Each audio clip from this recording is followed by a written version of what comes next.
Hello, hello, hello. Welcome back to another episode of Explain It. Ingrid is coming on right now.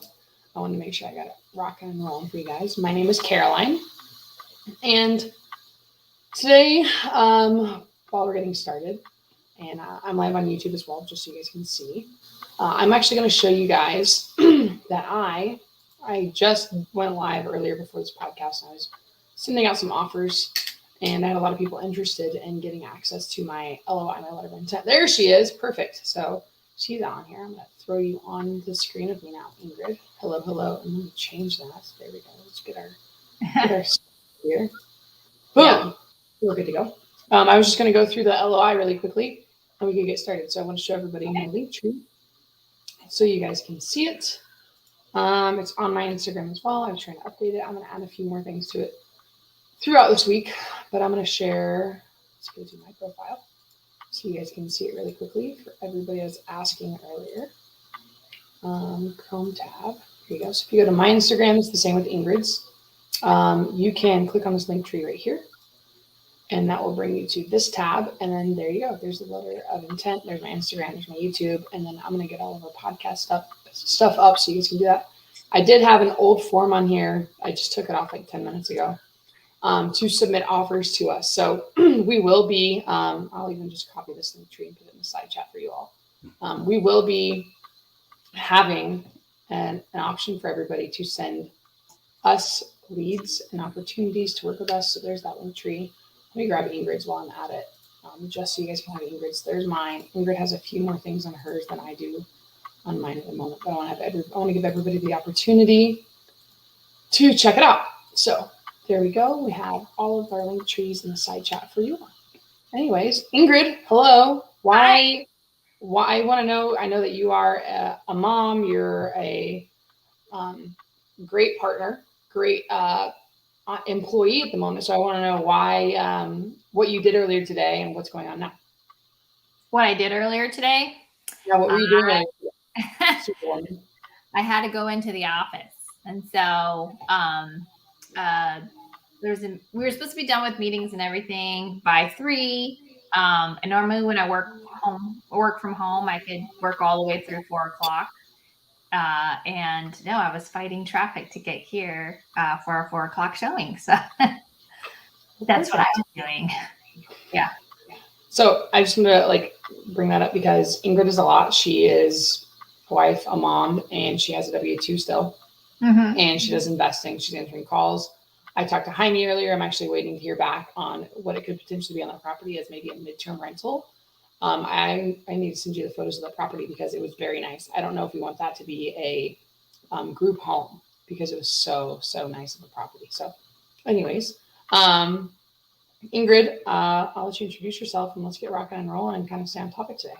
Yeah, so Ingrid Hernandez.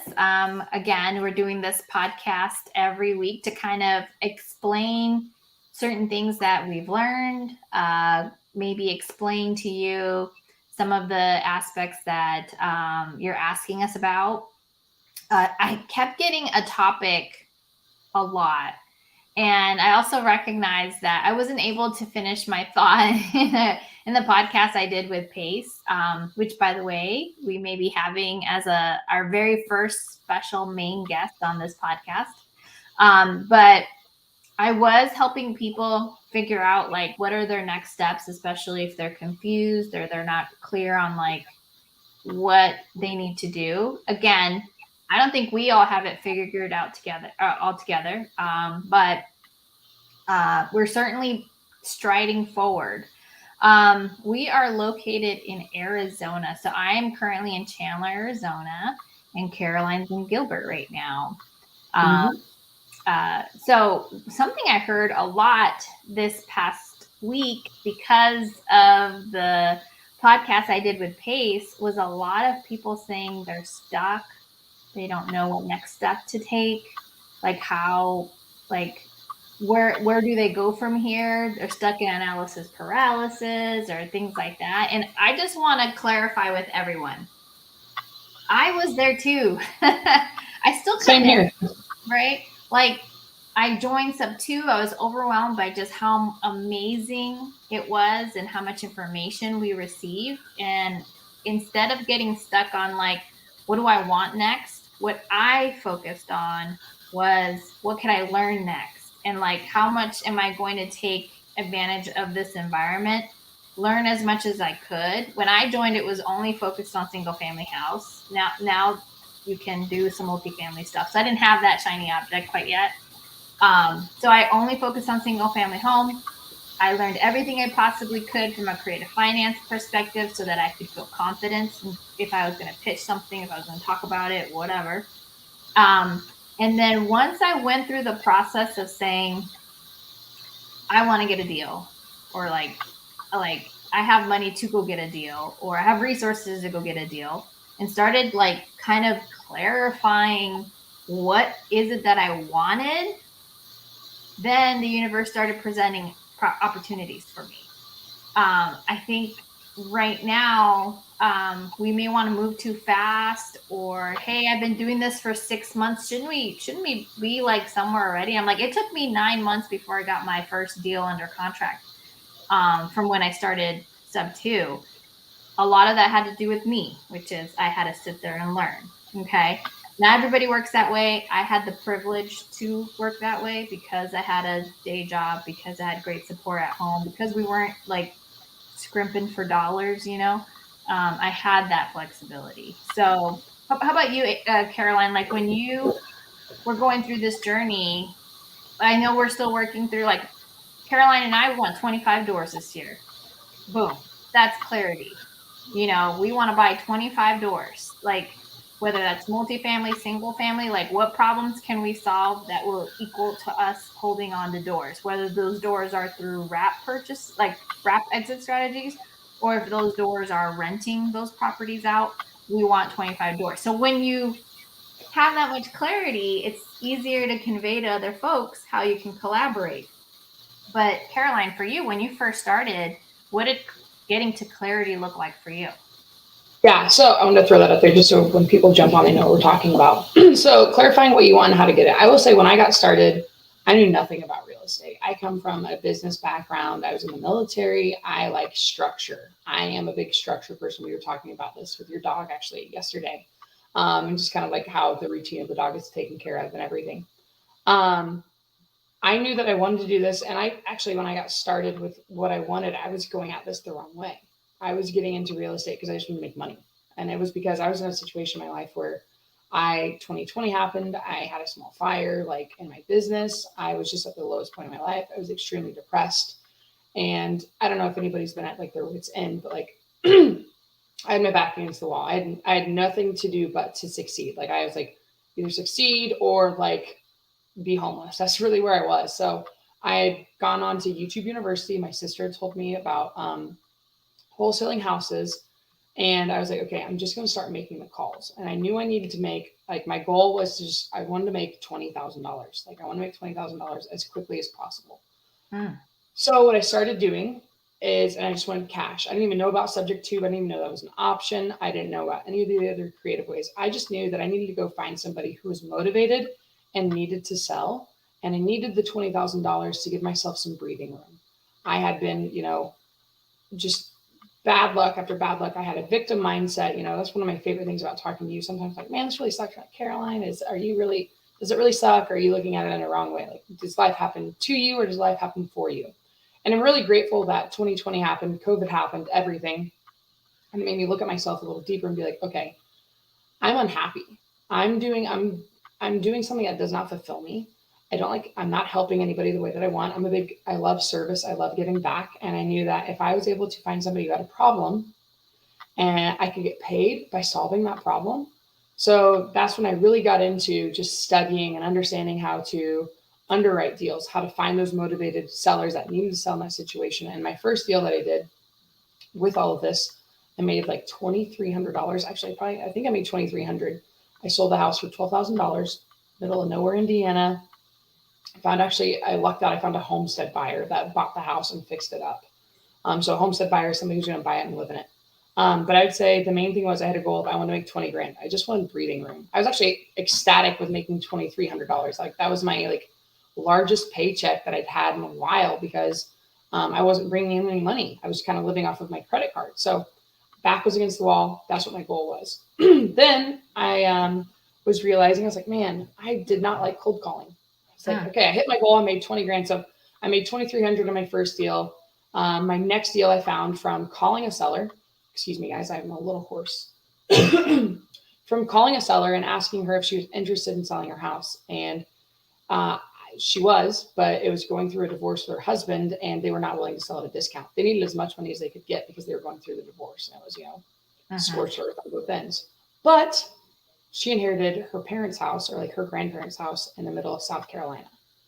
South Carolina is not my market. I was just doing a deal in Indiana. I knew nothing about it. I found out that other states actually have attorneys close transactions. I didn't even know that was a possibility. So I ended up joint venturing, partnering with somebody who's local. Shout out to Bobby. And he helped me find a buyer. We found another homestead buyer. I just focused on one property at a time. I wasn't trying to do a bunch of things at once. I was just, how can I solve this immediate problem? Especially when you're brand new, because I had no idea what I was doing. I had a mentor. I got a little bit of help with that. And I was just kind of like scrap. And I focused on one. As soon as I got a deal under contract, my only goal was the shot clock is going down. I have my inspection period. Can I find somebody who wants to flip it? Excuse me. Or do I need to cancel this and move on? So first two I got done, I JV'd. And then the final one that I did, I found a person that was in a Facebook group who needed a buyer. And I was like, I have buyers for it. This was in New Jersey. So my first three deals are not in one market. I did Indiana, South Carolina, and New Jersey. And I did not have any buyers. I'm like, I can find it. 10 minutes later, I can find a buyer. I have a buyer for you. 10 minutes later, I found a buyer.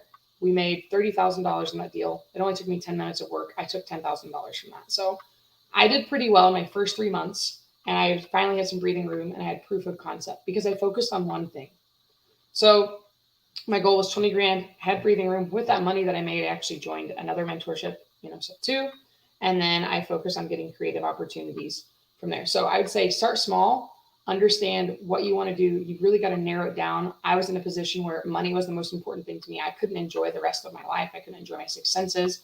I think I might have mentioned this to you before, but like I got to where I had so little money. I had an old Jeep. My tires were so worn down on my Jeep.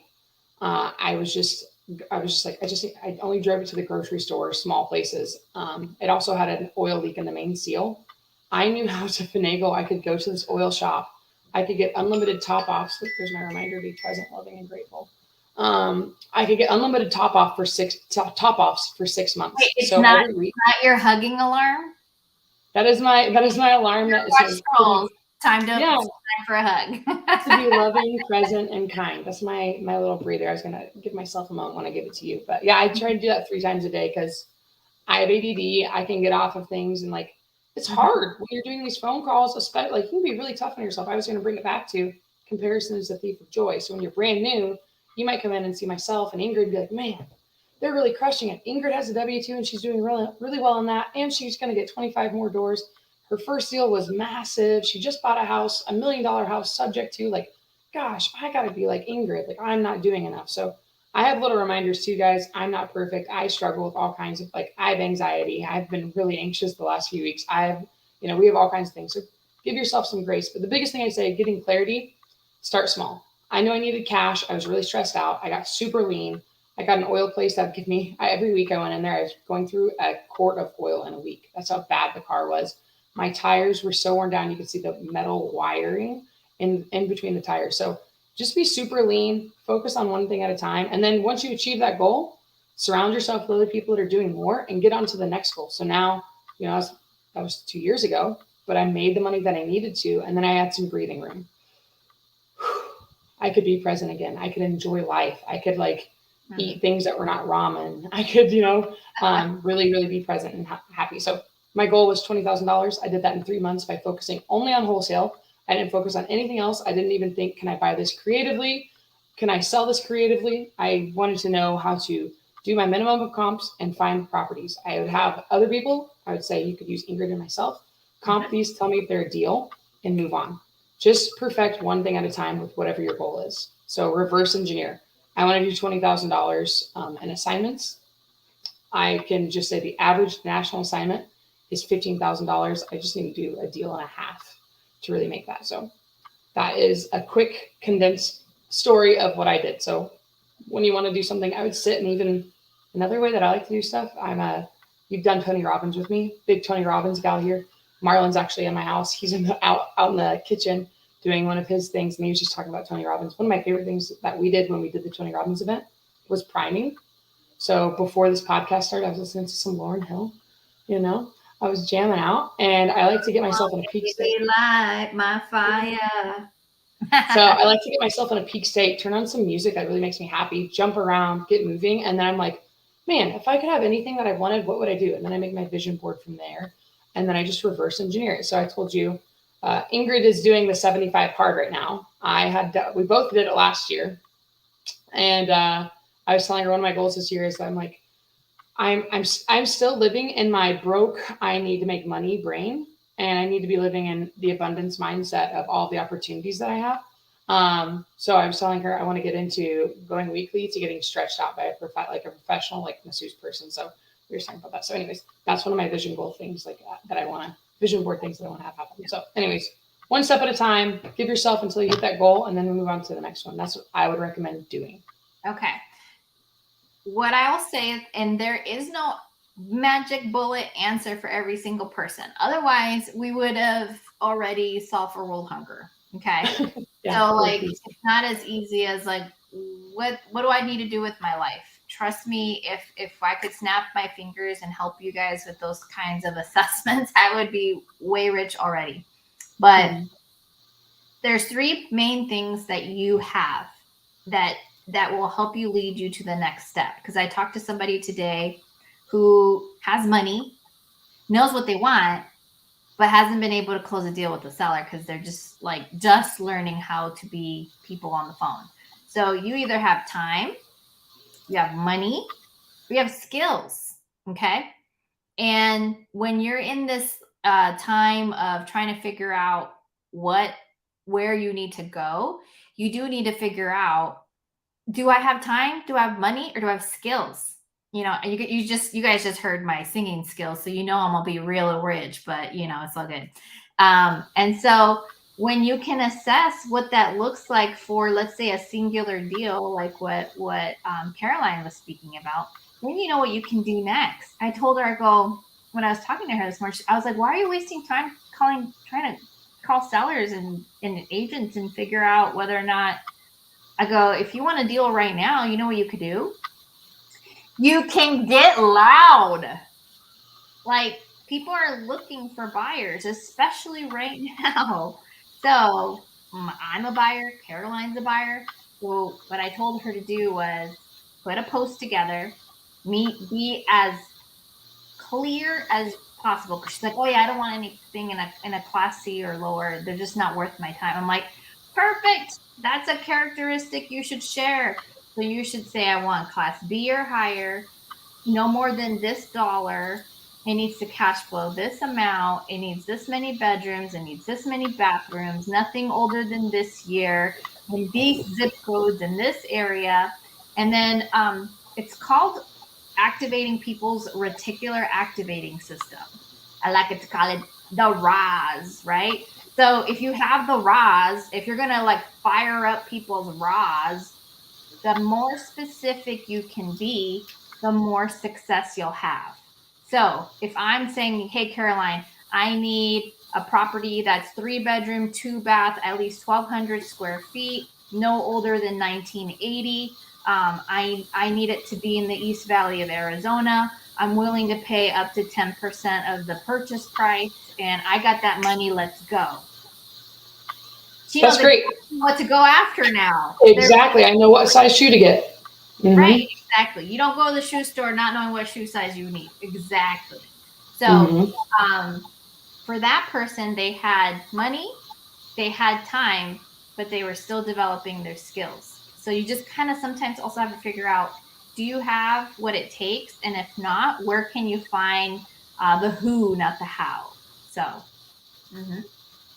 All right. I love that. Thank you for sharing that. So time, money, and skills. I see that I hope I'm saying her name right. Sadie just said, do you think looking at a $1 million plus deals, do you think looking at $1 million plus deals is out of my league for my first deal? No way. But do you have buyers for it? Or what is your exit strategy? My third deal was a $1.3 million acquisition. So it's not. But what did I have? What did I not have that I had to go get? I didn't have the skills to assess that. So I had somebody I could call on, Anthony Pappas, like, hey, is this a good amount? Do I offer 1.3 million on this? And he said, absolutely, lock it up. Okay, great. So I locked it up. So it's a skill within a skill, right? Because I have the skills to talk to sellers, talk to agents, but I didn't have the assessment of, is this a good deal? Yeah. Yeah. Mm-hmm. You knew how to talk to people. You just didn't know if the numbers lined up. Correct. I mean, I knew roughly, but not enough to make that decision. So, so Erin says she has a 1.2 million and no skills. I'd love to lock it up. Wonderful. Unless 1.2 million is too much, right? So we'd have to figure that out. Now, you did say it's multifamily and multi-business. So that would be one that I think we'd probably have to do offline because it requires a lot more underwriting. And honestly, multifamily and business underwriting can take a long time just for one assessment. Whereas single family houses, because we have that spreadsheet that we shared with all of you, it's in my link tree. Is it in your link tree? It's not. I need to put it in there, but it's in yours. So I will I'll show this one more time so everybody can see it, just so you guys can all find it. So go to Ingrid's. Yeah. So if you have the link tree, it's found in my Instagram. There's an REI calculator on there. It's an entry fee calculator, and on there you'll see how to assess primarily a single family home. So like, look, that's one deal right there. And so as we do this show, we want to actually do this alongside with you, so you start feeling more comfortable on how to use this calculator and know whether or not your deal is a deal. But what will you need to have? You'll need to have 1 through 7, right? And we can go through that and help you kind of like wrangle that out. Sometimes we have to make best guesses. And then what your rents are. Like, I locked up a property, trusting that my agent knew the rents. And then we went through rents yesterday and I was like, holy cow, the rents are actually, $300 cheaper than what we had originally assessed. I may not have a wrap deal. Like this property, they have to significantly reduce the purchase price because it's on market, or they may actually have to consider a short sale. So, because I would not be able to take over their existing mortgage. So, all right. So Ingrid, I'm thinking like Sabi also said that she has. We're definitely interested in seller finance stuff. Love the Carolinas. That's why my mom named me Caroline. She loved the states, the Carolinas, so much. So would love to buy properties there. There's a lot of people that want to send us some deals. So what I'll do, Ingrid, is I'm going to get our email where they can send us deals. I'm going to put that in our link trees really quickly. How about, would you like to underwrite maybe, I don't know, multifamily is going to be a little complicated. I think, Erin, if you could send me a message on Instagram and we can talk through helping you underwrite that, because it's got a lot more assessments to do, like your T12. So what is a T12? So T12 is the last rolling 12 months of rent roll. You might hear it as rent roll. There's other aspects of it too, which is like, what does your expenses look like? How are they charted out? People who do like some forensic accounting will recognize really quickly, and I'm not there yet, that there's big pieces missing, because they'll say, well, who's taking care of water for the landscaping we're seeing? I'm not seeing a charge for water for all this grass I see in the front of this property. And then you can then start seeing like, oh, there's stuff missing that people aren't giving you as a part of your assessment, as a part of your due diligence. So yeah, for sure.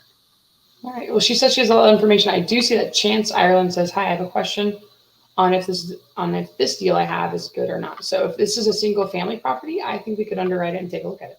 Yeah, Chance, is it a single family home? Let's get that going, and then I will throw the email for everybody to reach out to us. And it's pretty simple. I'm actually going to put it in the side chat for all of you guys. If you want to email us with your deals, it's a really simple email. It's literally called, "Do I have a deal?" at gmail.com. That's where you guys need to send us deals. It'll go directly to Ingrid and myself. Do I have a deal at gmail.com? We will check it out. And the main things that we need to know, and I'm even going to create a web form for you guys. It's going to be, why do they need to sell? That's really important to me. I want to know why they need to sell. Let's make sure that they are motivated. That is the motivation there. What is their timeline? What is the purchase price they want to sell it for? Oh, is there a question mark in the email address? Oh, actually, there's not. I said that Thank you, Stabby, for asking Let me that. correct that. And thank you for liking my face, because she said, nice to see my face. It's a little red because I rushed up here and I'm doing 75 hard. So while Caroline's fixing that, I had to run upstairs, go to the potty, because you're drinking a whole gallon of water every day. And so it's like, I can't get acclimated. Like, I have to pee all the time. So hey, you need to get some electrolytes in. You need to have Mark put you some more body armors. No, I put electrolytes in my water. Okay. The non-sugary processed stuff. So no wonder. This is not added sugar. This is from the fruit. Mm-hmm. Yeah. Okay. Okay. Well, it's not the sugarless, whatever you talk about. It's gluten-free too. Okay. Yeah. So do I have a deal.com? Send it to us. I'll put it in the side chat again. But am I missing anything, Ingrid? Why do they need to sell? Give us the timeline of their sale. If it's going to be like a cash sale, we'd like to see the ARV. If it's a creative one, just tell us the purchase price and the terms that they're looking for. And then photos would be great. Perfect. Yeah. So do you not want to bring them on to the stream with us? Yeah. We can bring them on here. Let's Chance over. He said he just said that. I love that. I'm not glowing. That's just the heat stroke I'm going through, Adriana. I'm just kidding. Thank you. Maybe a Chance. Caroline is going to get the link so you can come up here and we can ask you questions while we review the entry fee. For your Chance, click on that link right there, and then we will let you in. Only Chance. Let's talk about it. Okay. Well, you guys can try, but I will not allow you up here. All right. And then if you guys want to see Ingrid's, if you look under the top left there where it says entry fee, you can click file and you can make a copy and then you guys can have access to this. Just remember, only click on the portions that are green. I'm going to just unselect that so you have the whole page. There we go. I'm a newbie and I found a pre-foreclosure lead. I would love somebody to take the lead on. So Liza, I would say, have you spoken to the lead? That's actually another really important thing, guys. You need to talk to the lead before we talk to them. Really, really important. Oh, I always miss the daily dials and feel guilty. Thank you for doing this. Well, don't feel bad. That's why we're trying to do this. Big thing for us is service. We want to help out and give back where we can. So we want to help you guys. So is Chance, are you going to be able to join us up here on our live stream? Click the link. And like I was saying, we think that Pace might be able to join us next week. We'll see. So we're excited. Oh, look, we're going to have a dog off it. I think that's a dog. Maybe it's a little goat. Chance, what's going on? That's good. I don't know why my thing is all fuzzy. It's usually not. I just get it. Oh my goodness. Cutie. Is that Lady's brother? You know, Lady from Lady and the Tramp? Lady and the Tramp. Echoing for me. How do I? Oh, so what you're going to need to do is exit YouTube. Now that you're in the back end right now with this, close the YouTube window. Good now? Me exit YouTube? Oh. It's not echoing for us. Did you close the YouTube window? I did. Yep, just now. Perfect. Okay, it should come in clear. What's going on, Chance? Hanging out. How are you guys doing? Good. Well. I'm going to stop the screen share just to talk to you. So tell us about this deal, man. Where are you? And then where's this deal? So we literally just joined the sub 2, and then we're doing mass texting. This is in Springfield, Illinois. I own a few properties out there, and so I was like, I'll just kind of build in that same area. This is I sent it to the email you said. No worries. So we're not going to ask for addresses during this underwriting. We're strictly going to stick to my favorite math, which is money math. So Awesome. we're just going to do the money math on this to see whether or not it's a deal. After we do the money math, we can talk about it afterwards to see whether or not, like, did you assess everything correctly? Did you get the rents correctly? Like I was saying, like my scenario where the rents were not assessed correctly. And I went under a contract for a deal that I can't perform on. So anywho. It's a single family home, which everything I've bought's been like larger multifamily. Mm-hmm. But we're like the whole wrap strategy is really, really appealing. So we're definitely trying to lock that up. It's 180,000 is what they want. We're thinking of offering 160 with $10,000 down. A sub 2 loan of 129,000 at 4.3%. And then their payment is $1,009 a month. Rental rates, I think, are like 12 to 1,500. After looking deeper, I think they're more like 1,400 to 1,600. Let's go conservative and we'll say 1,400, just so that you know everything is a slice on top. Okay, so you're sharing. Awesome. Whoa! I'm gonna mute him really quickly. But I am sharing the screen, but it's on yours, so you're gonna be the one that's gonna edit it, Ingrid. Okay, cool. I could do that. So I won't be able to see you guys while we go through this. Chances. So sorry about that. Was that party going on? What's happening? I literally talked to my Alexa, and then she's like, "How about I play on a full volume right now?" That's hilarious. Okay, so let's go through the first piece. Cash to seller. So what will you be giving the seller in cash? Right now, we're looking at just the down payment is going to be 10 to 15,000. I think we're going to try and do 10. Okay, so that's what I'll put it. Is this on market or is off market? Off market. Off market, cool. So no commissions and stuff. Do you know if there's any arrears? I do not. I'm assuming they're current. They just bought it a year and a half ago, 2 years ago. Wow, don't be surprised. My $1 million house, they bought a year and a half ago, and they were behind 55 grand. Cost of acquisition. So what does it normally cost in Illinois what percentage do you normally reconcile against to close a deal? I would say 1 to 2%. This is probably going to be like a 1% just because it's such a low purchase price. Okay, so the purchase price is what, 160 you said? 160. Okay, well now that sounds kind of $1,600. I'd say it's probably going to be like 3,000, right? 3 to 4, maybe. We'll put 2,000. No, you're probably right. So, well, aren't you attorney-led in Illinois? I have no clue.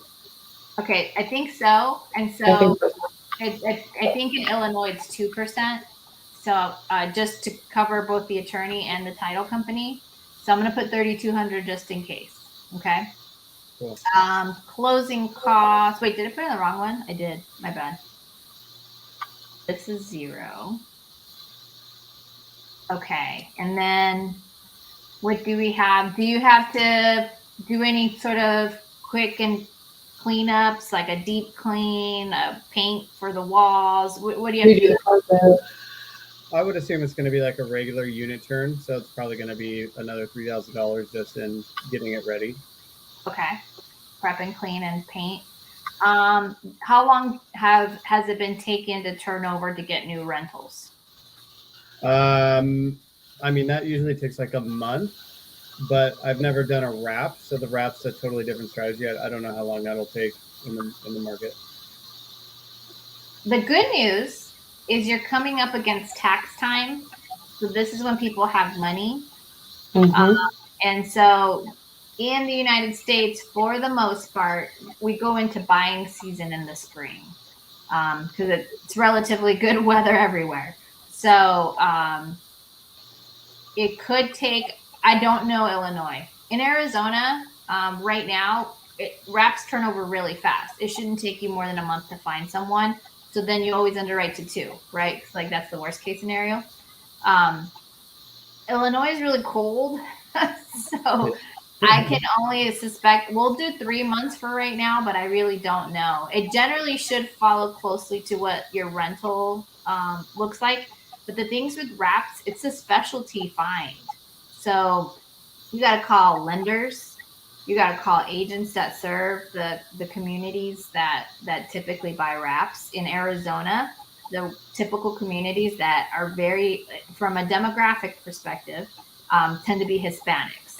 So if you have that type of agent or lender that supports the kind of community that typically buys this type of property, like maybe you're in the middle of an area that there's just a lot of 1099 business owners. So your demographic is probably, you might want to be calling CPAs. Like your CPAs might have the kind of buyer you're looking for, if that makes sense. So, because CPAs know which ones had to put a lot of expenses against their taxes, so they can't qualify. Yeah. So then I'm going to just say 3 months for right now. Generally speaking, if it's a good wrap, I would feel pretty comfortable that it shouldn't take you more than 2 or 3 months to sell it. What makes it a good wrapping grid? What is the most important thing when we're trying to sell wraps for our wrap buyers?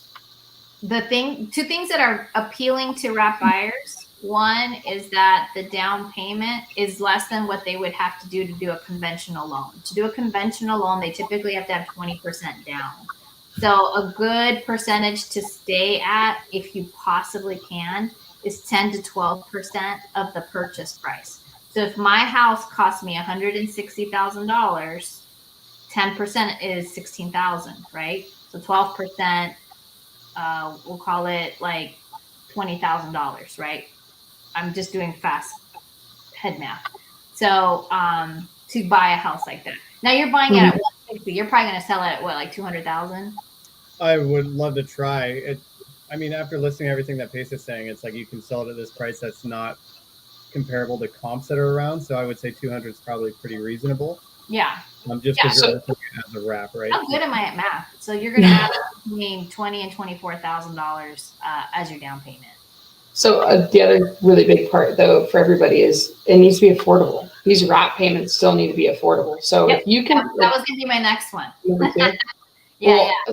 I'm going to take the mic for a second. So it needs to be affordable, but you also these wrap buyers. Another way that we call them is like they're penalty box buyers. Like they can't go and get a mortgage right now. Like they're getting priced out of the market. It's too expensive to buy a home.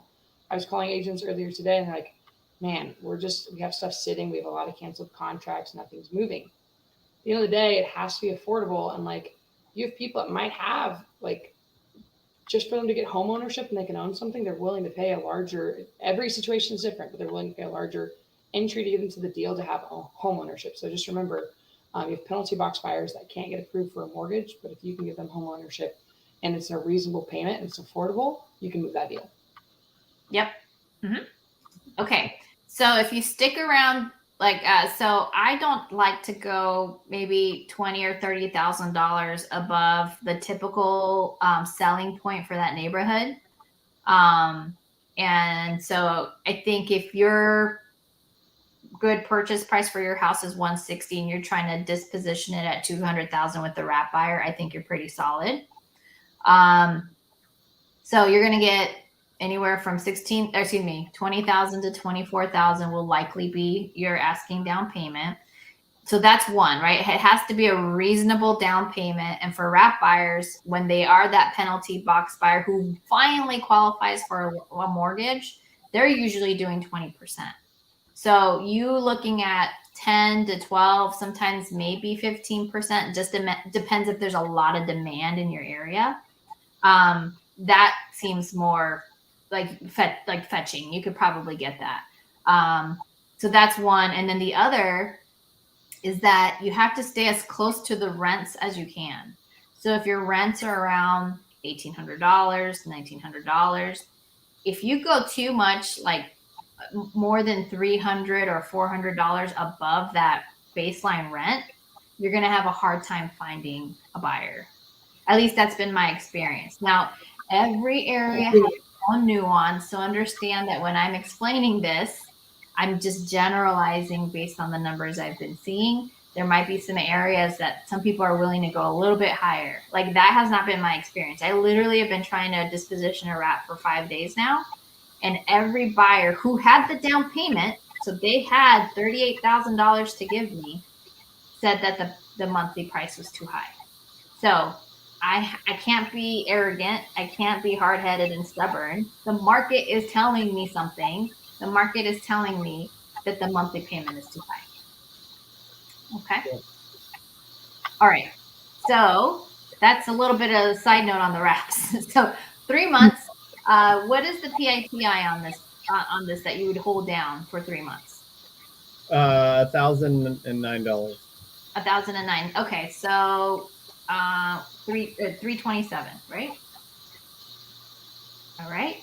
And then marketing fees. So do you got to take pictures? Do you have any agents that are going to have to like MLS it for you to get a renter, or excuse me, or possibly sell it on MLS? Like what are your ways that you're going to go find your wrap buyer?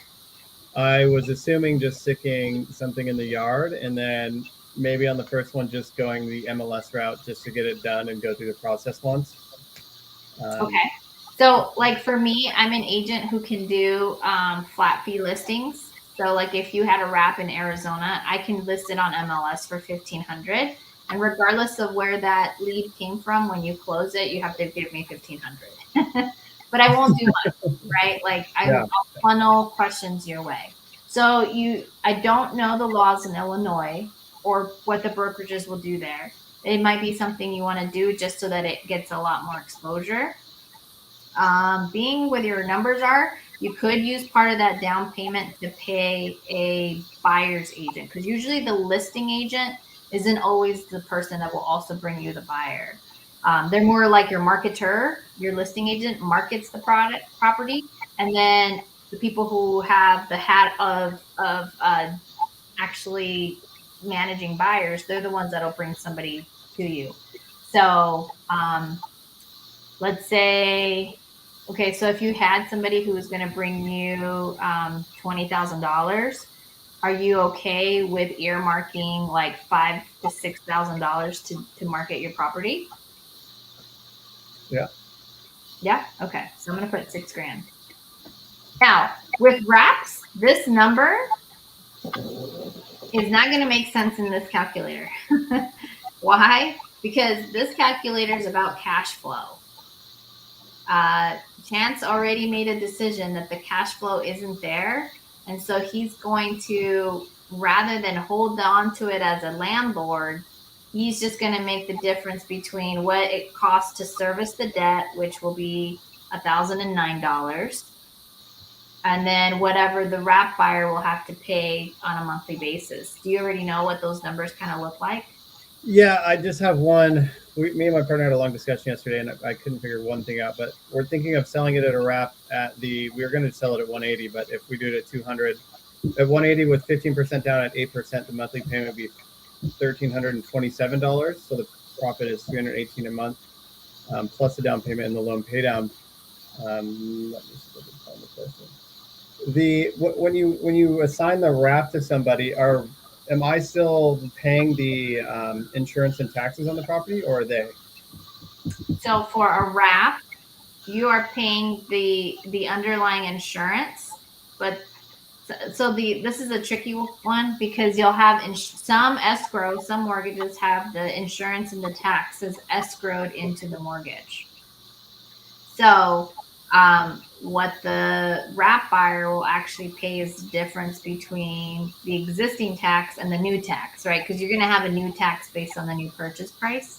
So they should be responsible for all of the tax, but you have to make arrangements on whether or not you're going to help them escrow that component. And then, because I talked to Kevin Cho about this, I've only assigned sub-twos. I haven't kept any wraps yet. The insurance will stay in the existing mortgage for good 3 or 4 months post-close, and then they have to go and get their own insurance and replace it.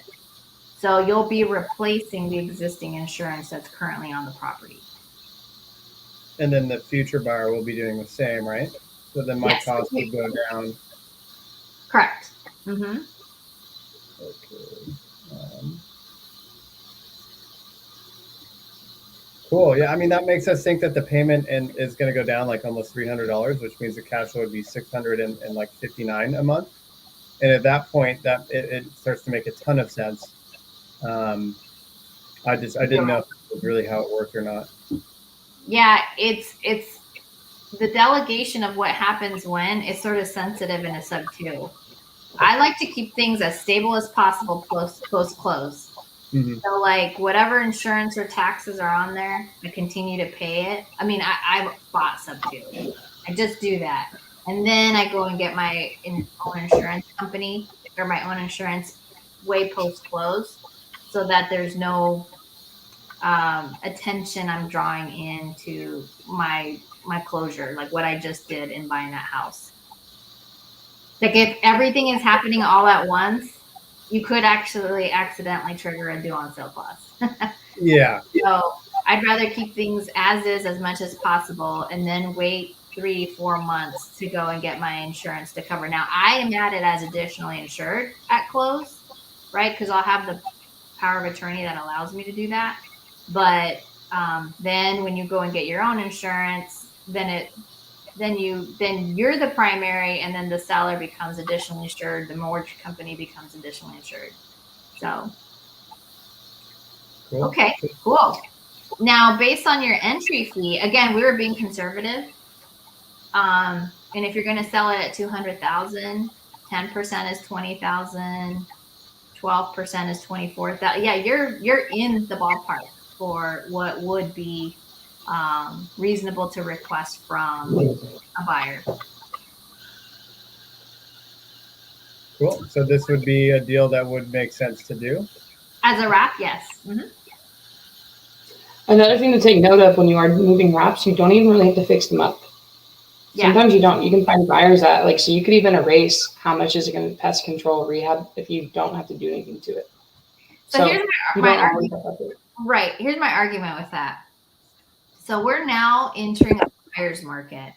So you're also competing with other people who are getting wraps. So if you're competitive like me, you want your stuff to shine. And so in my opinion, I think you're better off making it look as squeaky clean as you possibly can so that you can attract a buyer much faster. So yes, normally we can forego some of those things, but I just feel like it's also been a very competitive market we just came from. So it was a seller's market. That means I could give you a POS and you're going to buy it. But now you're going to compete against more people doing this thing. So absolutely right. So a few things to take into consideration here on your property. I'd love to hear what you do with it, Chance. Awesome. I appreciate you guys having me on here. All right. Thanks, Chance. Thanks for sharing. All right, cool. So let's keep it moving. Ingrid, anything else to kind of take? So we're only really using the top. We don't really need to carry, because we're talking about a wrap here. We're not using private money lenders. The bottom of this doesn't really matter when we're doing wraps, the bottom part of this calculator. Yeah. You can use a private money lender for a wrap. So we have a couple of folks like in our sub 2 community who have the funds, right? You have time, money, or skills. Some people have money to burn. And so they'll say, hey, someone like Chance, let me bring you this money that you just underwrote for because you did such a good job. And I now understand what we stand to make for this wrap, which could be anywhere from, I think what he said, like around $600. Like, hey, can I keep this wrap with you? And you get $300 and I get $300 a month. So that could be how you break this apart and leverage somebody else's money to get you started with this wrap. And then, in my opinion, wraps, you have to be good at marketing with wraps. So if you're not going to use MLS, which isn't going to be your saving grace, by the way, because a lot of wrap buyers are not on MLS, but many of them are. You need to get really good with Facebook ads. You need to get really good with Craigslist, correct? FSBO.com. What does FSBO stand for? For sale by owner. There's also Facebook groups that are specific to your areas that are for seller financing. A wrap is technically a seller finance deal. You're just inserting yourself in the middle when you're doing the sub 2. So you want bandit signs all over the place. Oh yeah, bandit signs. Like every city has their own regulation, so definitely look into that. Now, when you do a bandit sign, you don't do your everyday cell phone on there. You get yourself a Google number, something that is more discreet.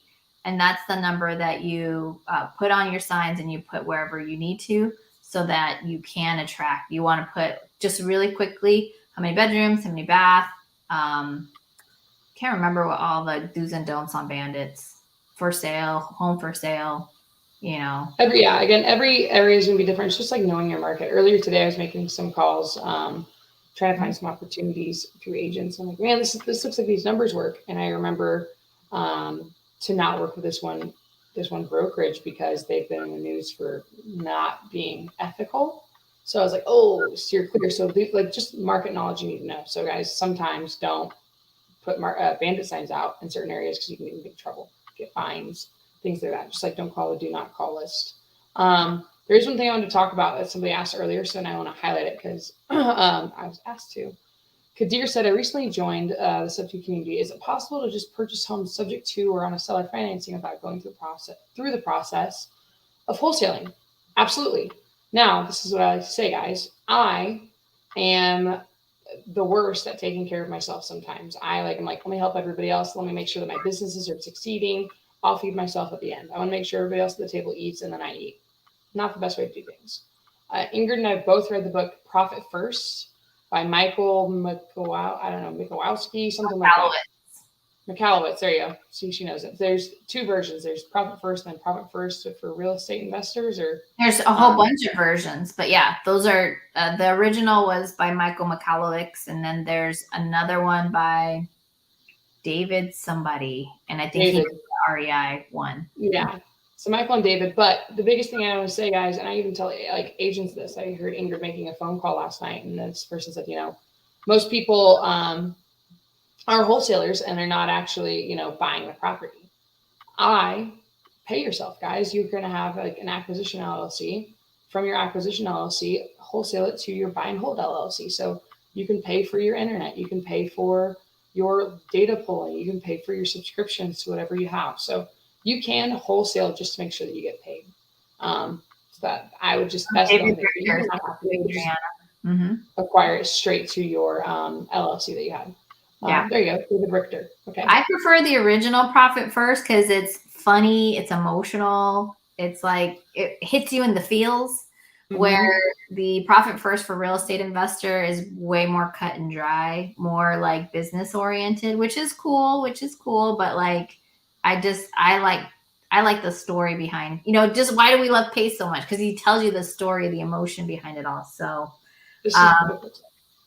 yeah. So I know we're coming up at the hour, but I would like to answer a couple of questions on here.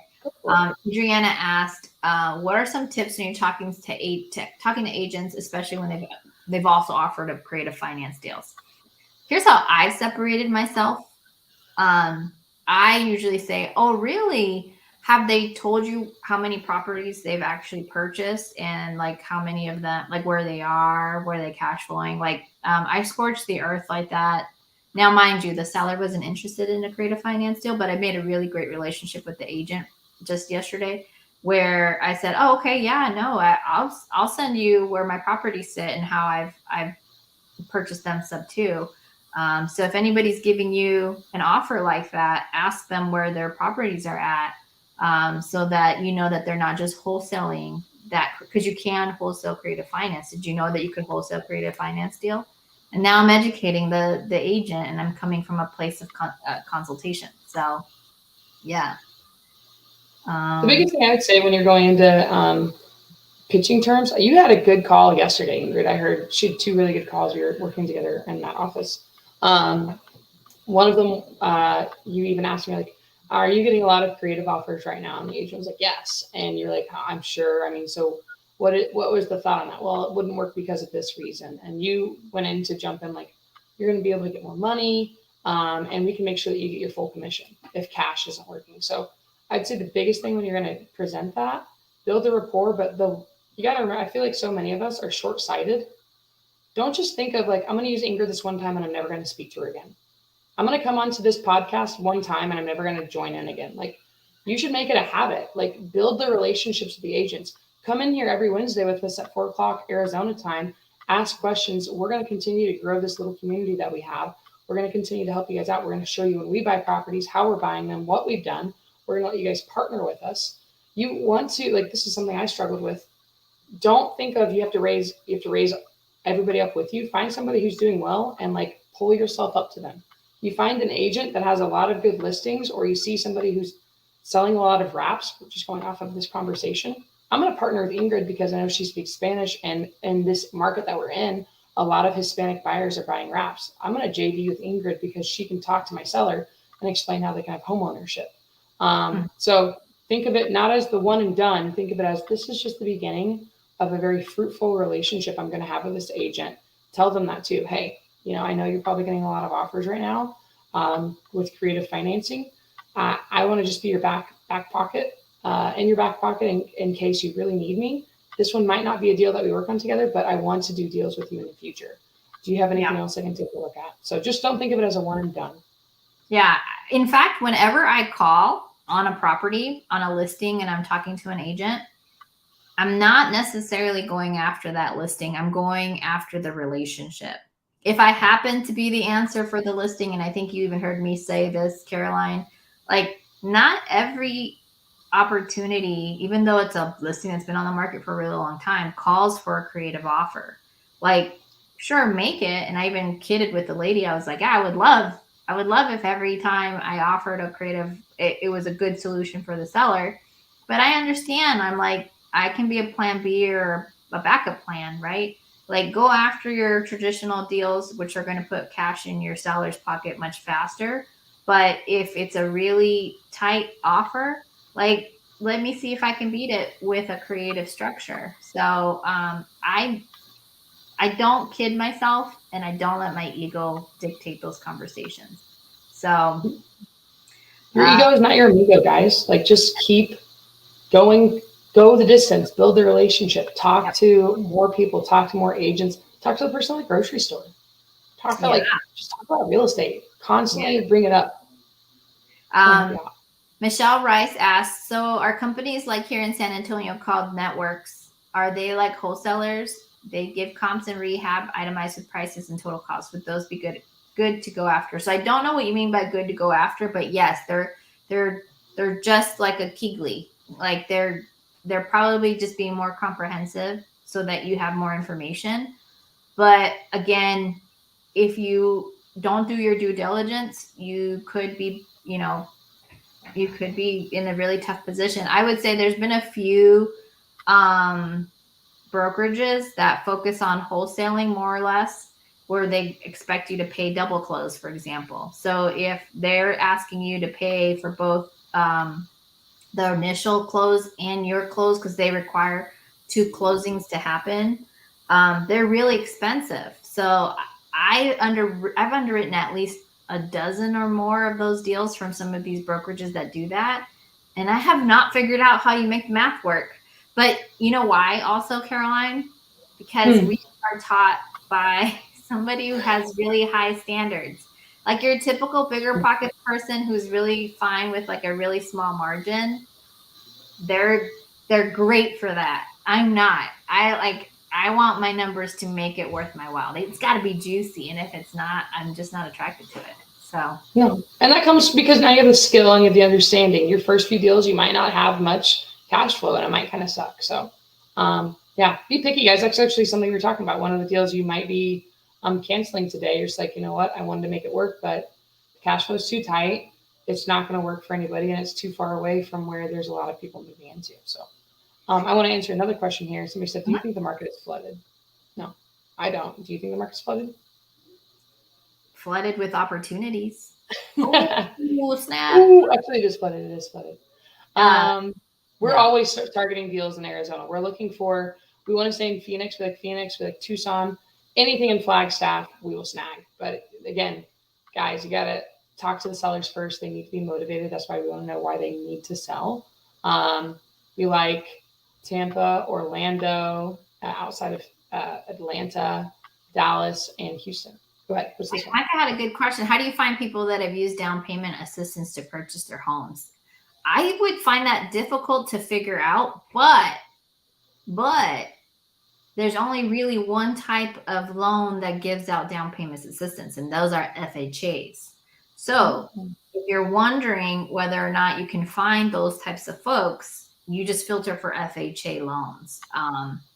Because I don't know of any other loans that really do down payment assistance. They might do like a grant, and those grants, they go like that. Like the minute they're available, they generally don't last 3 weeks. Like I've talked to plenty of lenders, like grants, when those are given away, they don't last. So just a thought. Okay, thank you, Micah. Hopefully that helps you. Let's see. What other questions may we have skipped? It's the last one I think we can take from Adriana right here. Mm. I had both.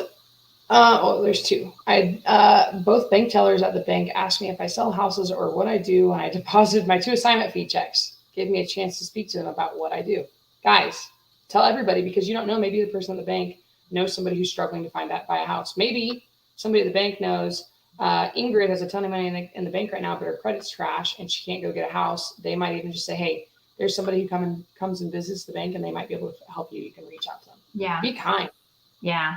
Hey, Kenya, on those VA loans, they generally don't have down payment assistance. They just don't have down payments. That's the we sign our lives on the line. Let me get a house without having to put a down payment down. We're getting messed. I'm deaf, guys. If you are ever around me, I can't hear. So yeah.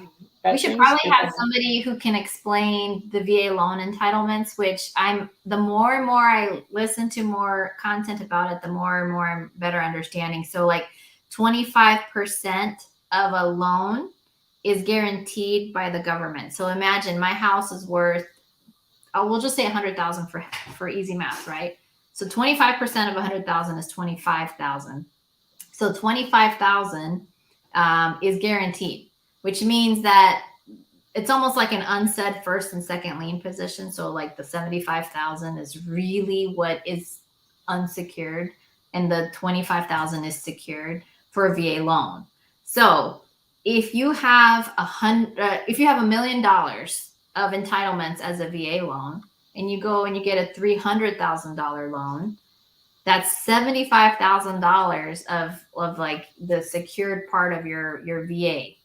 And again, I may be not describing it as perfectly as I should, but it's my understanding that now you still have entitlements left over to go and get another loan that can help guarantee your ability to go get another house. Every location has different entitlement ceilings as well.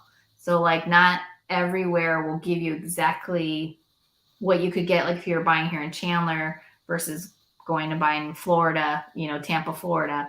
Like they'll have their own assessments of what entitlements you'll have available to you.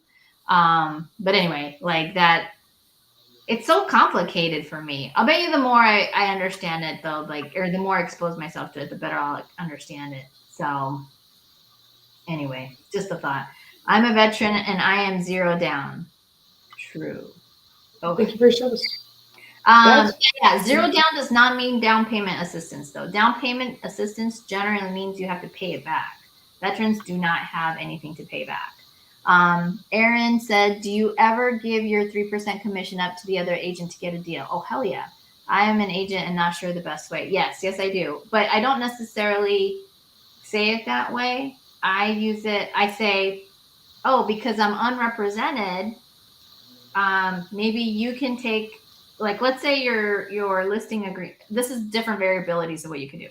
Let's say the listing is 6%. So generally speaking, 3% to the listing agent, 3% to the buyer's agent.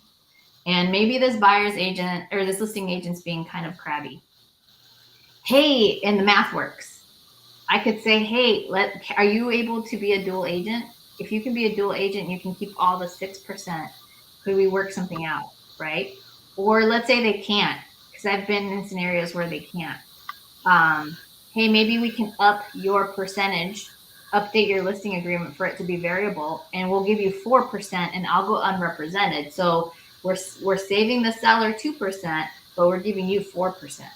Like that's something you could also do. You can amend your listing agreement so that the agent gets more and you can forego your commission. So that's what's beautiful about real estate. There's so much that's negotiable. You just have to think about, does the money math work, and like what is going to help you get your deal through. Well, then you got to think about it. This is not a one and done situation. Now that agent's like, anytime I work with Ingrid, she makes sure that I get paid twice. There was one question up here I want to make sure that we didn't miss. I know we're a little further down.